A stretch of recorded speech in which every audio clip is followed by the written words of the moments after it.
Ho scritto questo libro perché avvertivo l'esigenza di poter trasformare all'esterno, attraverso un romanzo, tutti i racconti che molti detenuti mi avevano affidato durante colloqui in carcere che ho avuto con loro.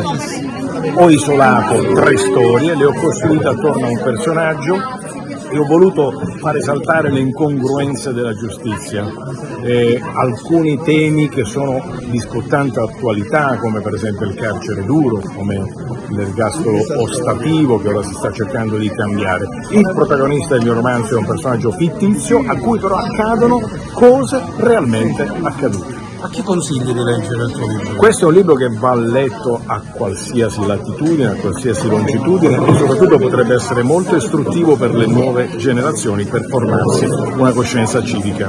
Nel suo intervento lei ha detto che la giustizia non è vendetta.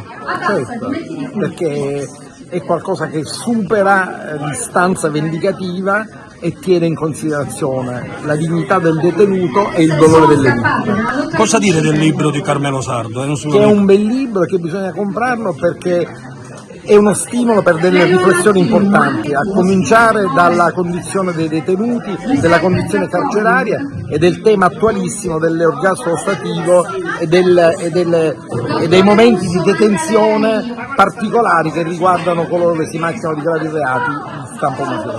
Quando leggo i libri di Carmelo mi commuovo sempre perché Carmelo, oltre ad essere un cronista, quindi un narratore, un romanziere, riesce a tirare fuori quella parte umana di ogni personaggio e di ogni storia che racconta, quel lato umano, quel lato passionale, quel lato che poi ti fa sentire parte di una società che oggi purtroppo abbandona certi valori e non dà peso a certi valori. E Carmelo invece è un pescatore di queste sensazioni ed è sempre un piacere poter constatare che comunque ancora oggi, nonostante il freddo che ci sia intorno anche alla letteratura internazionale italiana, ci siano scrittori come Carmelo che riescono a tirare fuori questo lato, il calore umano. È davvero eccezionale, un grande autore di libri e non mancherà altro che stupirci.